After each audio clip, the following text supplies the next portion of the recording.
So after I've received this email saying you would like to give a TED Talk here in Freiburg, I was like, whoa, what an honor.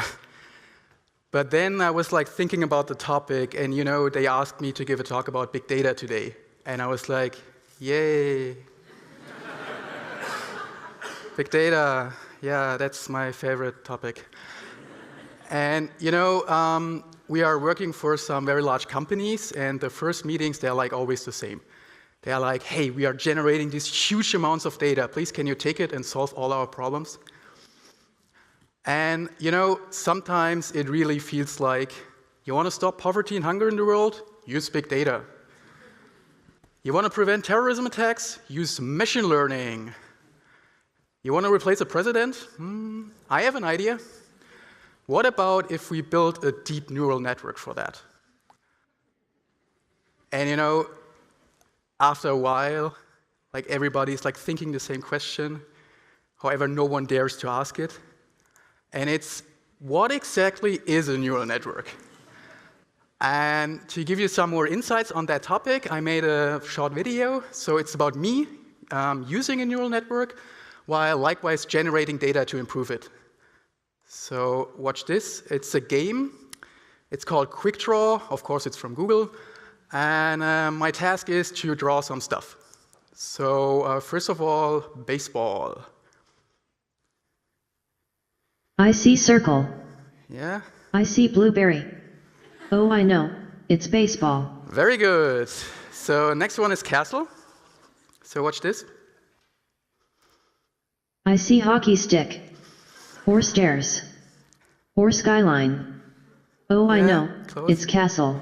Yeah, very good. So this is the last one, fence. So watch this. I see gear. Or pants. No. Or lighthouse. No, it's not a lighthouse. Or jail. No. I see stitches. Sorry. Or swing set. Or camouflage. No. Or crayon. I see oven.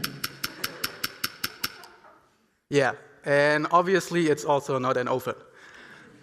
So what you can see here is like two different things. So first of all, you can build a machine that is like very powerful and is able to identify my poor drawings. And second of all, after I draw something completely different, the machine is lost. Okay, so completely lost. And before I tell you like the logic behind that, I brought a little picture with me, and I would like to give you the chance to try it by your own, of course. So it's this. I'm one of the co-artists of this beauty. I did this in cooperation with a young lady, so she is the daughter of a good friend of mine. And the question is, what can you see here on that picture? Very good. So, very good. So first thing I'm looking for is like in this area here. And believe it or not, but this is an elephant. And this is supposed to be a pig. And this is a carrot. The question is, why do you know that this is a carrot? Okay, so why do you know that this is a carrot? It can be like a cat or let's say a bear trying to attack you. Well, it's because when you are like a little child, like your mother told you, this is a carrot and it's orange and it has like this shape and you can chop it in pieces and eat it because it's like healthy food, it's good for you, it makes you like big and strong. And after a while, after you are collecting more data, meaning you saw a couple of more carrots, your brain is finally able to differentiate cats from carrots. And this is exactly how a neural network works. So think about your brain as like a huge network of different neurons, and they're like all connecting to each other. Okay, so all the guys from Google, if they want to like build a machine to recognize carrots, of course they need data. And this is where the big data comes into play. So think about millions of pictures, and the only thing you need to tell the machine is, in some pictures are carrots, and in others there's like other stuff, like all the elephants and penguins and TEDx letters and so on. Now, of course, you need to transfer these pictures into a machine-readable language, and then you feed it in, and then there's something happening, and I call it the magic in between. And this is like exactly when like your mother is telling you, hey little friend, this is not a carrot, this is an apple. the machine learns that in some pictures there's like a specific structure, a specific shape, and this is our carrot. And whenever you feed in a carrot, only the lower output neuron is like firing. And whenever you feed in, let's say, an elephant, then the upper neuron is firing, and that's it.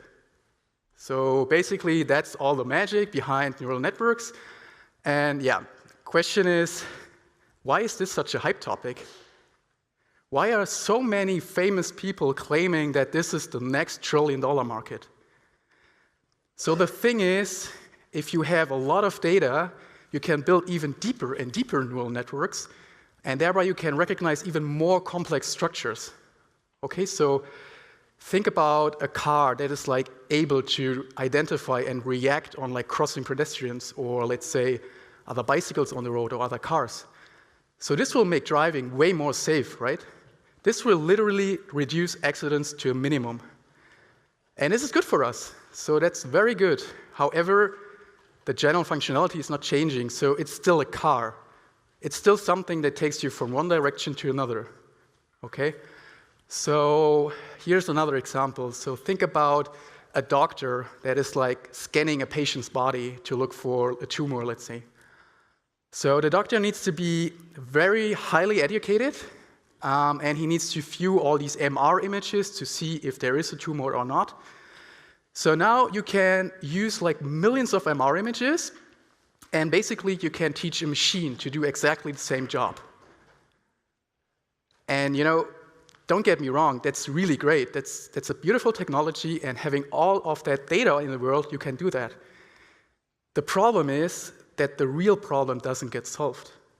So there are still people suffering from disease. There are still people out there dying from cancer.